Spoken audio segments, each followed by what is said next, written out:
بلبل قرآن، قاری القرآن محترم جناب قاری عبدالرحیم کلیم صاحب حفظہ اللہ تعالی،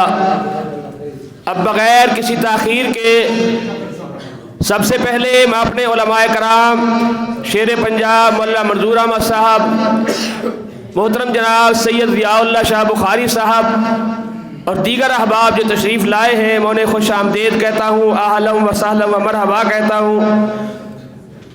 اور بغیر کسی تاخیر کے میں دعوت خطاب دیتا ہوں مبلغ عالم اسلام السید ضیاء اللہ شاہ بخاری صاحب حفظہ اللہ تعالی، وہ تشریف لائیں اور اپنے مخصوص انداز میں خطاب فرمائیں۔ السید ضیاء اللہ شاہ بخاری حفظہ اللہ تعالی۔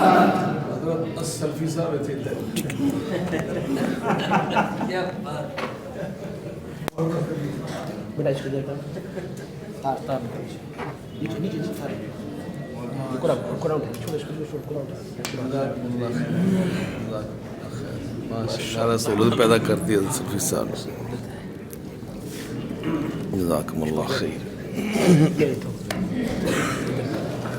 بس ہو گیا، بس حضرت مدنی صاحب نال شریک میرا ماج۔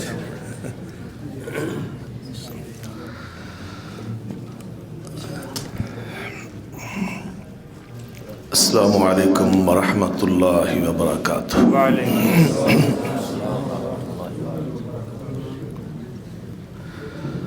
الحمد للہ رب العالمین،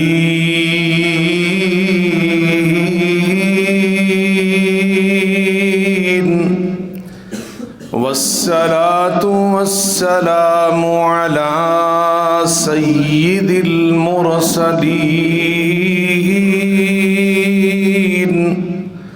وعلى آلہ وصحبہ اجمعین۔ سبحانک لا علم لنا الا ما علمتنا انک انت العلیم الحکیم۔ رب اشرح لی صدری ویسر لی امری واحلل عقدۃ من لسانی یفقهوا قولی۔ اما بعد فاعوذ باللہ من الشیطان الرجیم۔ بسم اللہ الرحمن الرحیم۔ قل هذه سبیلی ادعو إلى الله على بصيرة۔ قل هذه سبيلي أدعو إلى الله على بصيرة أنا ومن اتبعني وسبحان الله وسبحان الله وما أنا من المشركين۔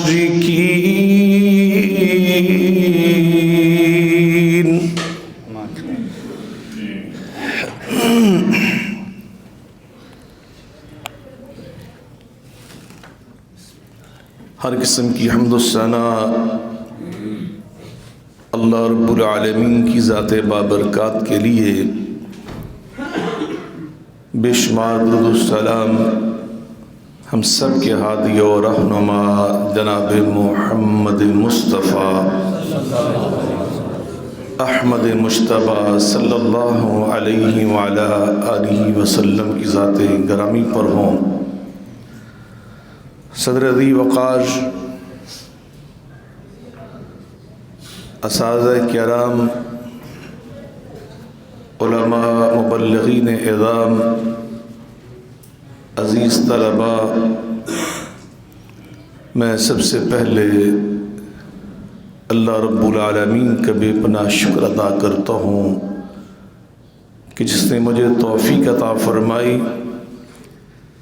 کہ میں اپنے دینی بھائی انتہائی محترم برادر حضرت سلفی صاحب حافظہم اللہ تعالی مدیر جامعۃ الاحسان الاسلامیہ کراچی کی پرخلوص دعوت پر لبیک کہتے ہوئے آج اس عظیم درسگاہ میں حاضر ہوا اور یہاں انعقاد پذیر اس عظمت اسلام سیمینار میں شریک ہونے کا اعزاز اور شرف حاصل کیا۔ دعا گو ہوں اللہ تعالیٰ ان کے اس عمل کو شرف قبولیت عطا فرمائے،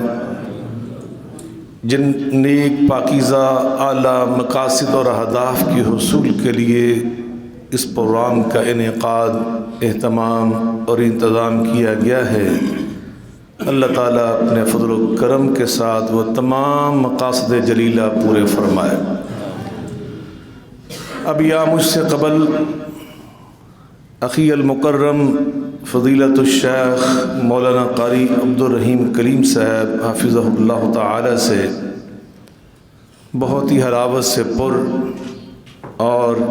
علمی دلائل سے مزین خطاب سماعت فرما رہے تھے، اور انشاءاللہ میری اس گفتگو کے فوراً بعد شیر پاکستان، شیر پنجاب، سب سے بڑھ کر شیر اسلام، خطیب پاکستان برادر محترم حضرت مولانا منظور احمد صاحب مدث ذل العالی آپ کے سب نے انشاءاللہ عالمانہ فاضلانہ خطاب فرمائیں گے۔ اللہ تعالیٰ آپ کو استفادہ کرنے کی توفیق عطا فرمائے،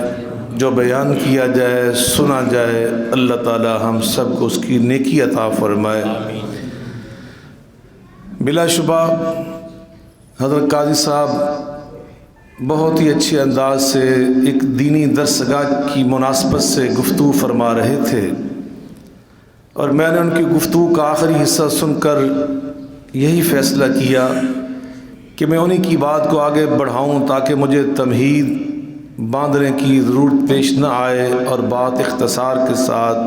اور کسی نہ کسی حد تک نتیجہ خیز مرحلے تک پہنچانے کی اللہ تعالیٰ مجھے سعادت اور توفیق عطا فرمائے۔ تو یقیناً یہ درسگاہیں، یہ مدارس اور جامعات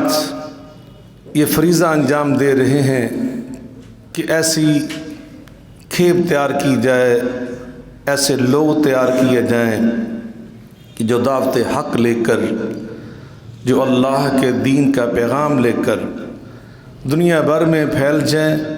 اور نبی کریم صلی اللہ علیہ وسلم کا لایا ہوا پیغام رحمت دنیا کو پہنچائیں، دنیا کو سنائیں۔ ہمارا عقیدہ اور ایمان یہ ہے کہ بگڑے ہوئے انسانوں کی اصلاح، ان کی رہنمائی کے لیے اللہ تعالیٰ نے نبیوں اور پیغمبروں کا جو سلسلہ شروع فرمایا تھا، وہ بالآخر اللہ نے لا کر آمنہ کے لال، عبداللہ کے در یتیم، ہم سب کے بدر منیر جناب محمد الرسول اللہ صلی اللہ علیہ وآلہ وسلم پہ ختم فرما دیا۔ ما کان محمد ابا احد من رجالکم ولکن رسول اللہ وخاتم النبیین۔ آقا علیہ السلام نے خود اس کی تفسیر بیان کرتے ہوئے خطبہ حجۃ الوداع میں ارشاد فرمایا تھا، ایھا الناس لا نبی بعدی ولا امت بعدکم، میرے بعد اب دنیا میں کوئی نیا نبی نہیں آئے گا، اور نہ میری امت کے بعد دنیا میں کوئی اور امت آئے گی۔ اس لیے کہ قومیں بنتی ہیں بعض اوقات زبانوں کی بنیاد پر، رنگتوں کی بنیاد پر، علاقوں کی اساس اور بیس پر، لیکن امت جب بھی تشکیل پاتی تھی تو پیغمبر اور نبی کی بنیاد پر۔ جب دنیا میں کوئی نیا نبی نہیں آئے گا تو امت کہاں سے آئے گی؟ تو ہمارا عقیدہ اور ایمان یہ ہے، مگر بگڑے انسان تو دنیا میں آئیں گے، قیامت تک آتے رہیں گے۔ اب ان کی اصلاح کے لیے، ان کے بگاڑ کو دور کرنے کے لیے، ان کی رہبری کے لیے، ان کی رہنمائی کے لیے، ان کی قیادت اور سیادت کے لیے جب پیغمبر نہیں آئیں گے تو یہ کام کون کرے گا؟ اللہ تعالیٰ نے فرمایا کنتم خیر امت اخرجت للناس، اب وہ کام میرے محبوب کی امت کرے گی، یہ آپ افراد کریں گے۔ اس فریضے کو ادا کرنے کے لیے، اس کام کی ادائیگی کے لیے آپ کو تیار کیا جا رہا ہے، لیکن ضرورت اس امر کی ہے کہ ہم اپنے اندر وہ اوصاف پیدا کرنے کی کوشش میں لگ جائیں کہ جو ایک داعی حق کے اندر ہونا از حد ضروری ہے، جن کے بغیر آپ دعوت حق کا فریضہ انجام نہیں دے پائیں گے۔ ان میں سب سے پہلا جو اس درسگاہ کی بنیادی میں سمجھتا ہوں اس کا بنیادی ہدف ہے، سب سے پہلے اس کے نصب العین ہے۔ اور جب میں خود بحیثیت طالب علم مدینہ یونیورسٹی کے دروازے پر سن 1980 کے آخر میں پہنچا تھا تو میں نے اس آیت کریمہ کو اس کے صدر دروازے پر لکھا ہوا پڑھا تھا، تو چونکہ قرآن ہر دور میں ہر روز جب بندہ کھول کے پڑھتا ہے تو یوں لگتا ہے یہ تازہ قرآن ابھی اللہ نے نازل فرمایا۔ جب اس آیت کو میں نے وہاں پہ پڑھا، حضرت مولانا انس مدنی صاحب میرے پاس تشریف فرمایا، مولانا فضل الرحمان مدنی صاحب، یہ سب وہاں کے پڑھے ہوئے لوگ، ان سے پوچھیں اس دور میں یہ دروازے صدر دروازے پہ آئے مبارکہ لکھی ہوتی تھی، جو سب سے پہلے ایک دائی کے اندر ہونا ضروری ہے۔ اللہ خود قرآن میں اس صفت کے بارے میں ارشاد فرماتے ہیں فَلَوْلَا نَفَرَ مِن كُلِّ فِرْقَةٍ مِّنْهُمْ طَائِفَةٌ لِيَتَفَقَّهُوا فِي الدِّينِ فَلَوْلَا نَفَرَ مِن كُلِّ فِرْقَةٍ مِّنْهُمْ طَائِفَةٌ لِيَتَفَقَّهُوا فِي الدِّينِ وَلِيُنذِرُوا قَوْمَهُمْ إِذَا رَجَعُوا إِلَيْهِمْ لَعَلَّهُمْ يَحْذَرُونَ۔